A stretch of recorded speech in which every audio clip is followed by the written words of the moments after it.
À ma droite, Julien Beltoise, 26 ans, 72 kilos, pilote automobile émérite. À ma gauche, Anthony Beltoise, frère du premier, 29 ans, 67 kilos, pilote de talent lui aussi. Voici une belle photo de famille. Deux frères réunis pour essayer la Renault Clio V6 et son ancêtre, la R5 Turbo 2. Le lien de parenté est incontestable. Les deux voitures ont une sacrée gueule. Elles sont pourvues des mêmes flancs joufflus, de kits de carrosserie agressifs et surtout de la même architecture de construction. Deux places, un moteur central arrière, des roues arrière motrices et un tempérament de feu. Nos deux Renault jouent sur le même registre, celui de la passion automobile.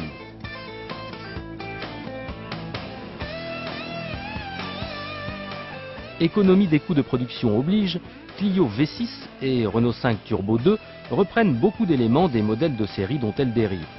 À commencer par le tableau de bord, celui de la R5 Alpine pour la R5 Turbo 2, celui de la Clio RS pour la Clio V6.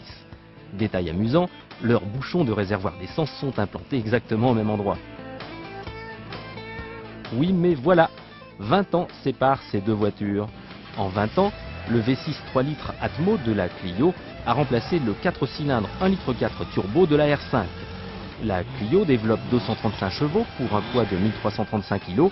La R5 se contente de 160 chevaux pour un poids de 970 kg. Avantage Clio donc pour le rapport poids-puissance. Alors les frangins, sont-elles si proches que ça ces deux Renault ? Anthony, Julien, donc aujourd'hui l'essai de deux voitures un peu atypiques, la Renault 5 Turbo 2 de 1983 face à la Renault Clio V6 de 2000. Première impression, Julien? Comme tu l'as dit, ce sont des voitures atypiques avec une philosophie assez identique et on s'est bien amusé et on n'a pas l'occasion de conduire ces voitures et c'est assez sympa. Toi, Anto? C'est vrai, dans l'architecture un peu la même, hein, c'est moteur central arrière, les roues aux quatre coins, une gueule terrible. Mais c'est vrai qu'il y a 20 ans qui séparent ces deux autos et à conduire on le ressent vraiment bien, quoi. C'est-à-dire que la Clio est quand même beaucoup plus facile, beaucoup plus précise, beaucoup plus douce au niveau des accélérateurs, freins, boîte. Alors que celle-ci, c'était il y a 20 ans, quoi. La Renault 5 a une glisse très facile, très longue.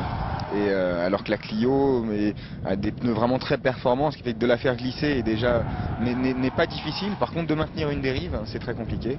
Et bon, c'est un peu un reproche de la voiture en comportement, c'est qu'elle est loin d'être une voiture de compétition, alors qu'elle en a le look. Les deux autos sont très sympas à conduire en entrée de virage, hein. Je parle en conduite circuit, c'est-à-dire qu'on rentre sur les freins avec beaucoup d'élan et avec le transfert de masse, la voiture tout de suite ça provoque un gros survirage. Mais le problème c'est dès qu'on repasse le pied sur l'accélérateur, la glisse devient très difficile à entretenir. Pour les deux voitures, c'est les mêmes reproches? Sur la Clio, il manque de l'adaptation et du développement.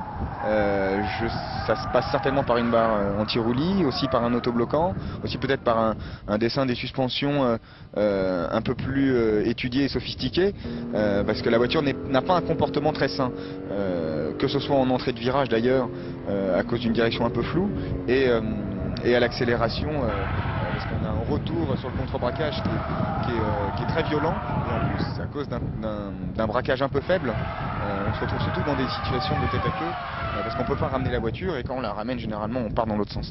Donc c'est pas un comportement très sain, c'est une très bonne école de conduite en tout cas, parce que pour arriver à faire des tours des tours rapides et être efficace avec la voiture, il faut être très fin. C'est l'école du 10-15% de dérive et pas plus, parce que sinon c'est trop tard. Voilà. C'est vrai que j'ai eu l'occasion de plus pousser la Renault 5, j'ai été à la limite avec les deux voitures et c'est vrai qu'avec la Renault 5 j'ai jamais fait un tête à queue. Donc ce qui fait que pour contre-braquer, la Renault 5 Turbo braque beaucoup plus, donc ce qui fait que j'arrive à rattraper la voiture alors que la Clio ne braque pas assez et quelquefois il manquerait encore un petit peu d'angle roue pour pouvoir m'en sortir. Autant en tour, la Clio est quand même beaucoup plus efficace, même si elle est très difficile à conduire. On va dire la Renault 5 peut-être un peu plus facile à conduire, mais la Clio étant un peu plus difficile mais quand même beaucoup plus efficace. Donc ça te rappelle un petit peu ta Clio Trophy ou pas, cette Clio V6? Ah bah quand je la vois comme ça, je mettrais mes autocollants, mes sponsors de dessus, le numéro de course, je ferais pas la différence, c'est la même, en look extérieur, hein. Maintenant, c'est vrai que la Clio Trophy est quand même beaucoup plus vicieuse et demande encore plus de finesse que la Clio de série. En définitive, la Clio V6, c'est une vraie sportive ou pas? C'est une vraie sportive, oui. Moi je te réponds oui, mais il faut vraiment faut avoir un pilotage vraiment très très fin. C'est-à-dire que elle pardonne pas l'erreur. C'est un peu comme la Clio Trophy de course, donc c'est une sportive. Une voiture qui pardonne tout n'est pas une sportive. Pareil pour toi, Julien, même jugement? Une vraie sportive, je pense que le mot est un peu osé. Moi je pense plutôt que c'est une fausse sportive, mais qui demande à évoluer un peu pour devenir une vraie.